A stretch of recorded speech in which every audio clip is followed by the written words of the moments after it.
La réalité, c'est que vous savez très bien comme moi que les firmes pharmaceutiques n'assument pas les effets secondaires des vaccins. D'autre part, vous ne savez rien de comment ça marche, les vaccins ARN, puisque en fait c'est quelque chose de nouveau qu'on n'a pas testé en population générale. Vous ne savez rien de la stabilité dans le temps. Ces vaccins ARN, ils partent d'une pirouette scientifique intéressante, intelligente au départ, qui est d'essayer de ne pas produire un antigène viral pour se servir comme particule vaccinale et de faire de l'ARN, ce qui est beaucoup plus facile, beaucoup moins cher. Vous faites de l'ARN et cet ARN, vous savez, c'est le patient lui-même qui va devoir produire les particules virales qui sont censées être immunisantes, en tout cas faire ce qu'il faut pour qu'il y ait des anticorps. Alors vous savez jamais si vous allez en faire trop, pas assez, ou juste ce qu'il faut. Vous savez pas si vous allez le rétrotranscrire et l'intégrer. En gros, vous dites pour que les auditeurs...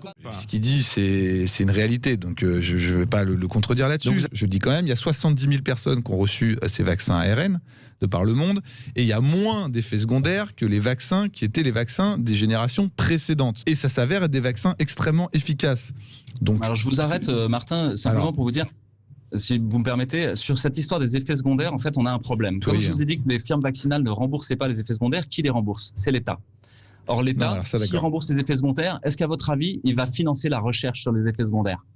Ben non. Vous avez zéro financement sur la recherche. C'est des procès d'intention. Non, je ne fais pas de procès d'intention, c'est la réalité. Regardez la bibliométrie sur les effets secondaires des vaccins et vous allez voir, en fait, la quantité de publications et d'équipes de recherche qui juste peuvent travailler dessus. Et il y en a très, très peu. Vous dites 3 mois, donc en fait, vous en savez rien parce qu'il n'y a pas la biblio dessus. Les narcolepsies, etc. Enfin, regardez ce rapport sénatorial. Et là, on ne peut pas les taxer d'être des dangereux complotistes ou anti-vax sur le H1N1.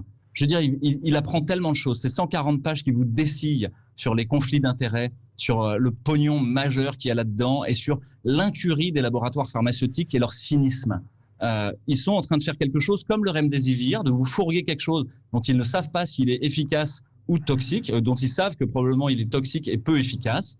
Voilà, pour une épidémie qui, somme toute, ça va en fait. En termes de nombre de morts, de surmortalité, ça va. On est entre la 9e et 14e épidémie depuis 1945, c'est ça ? C'est même pas The Big One, quoi. Et vous voudriez être vacciné. Revenons juste sur le sujet de l'industrie pharmaceutique, parce que je pense que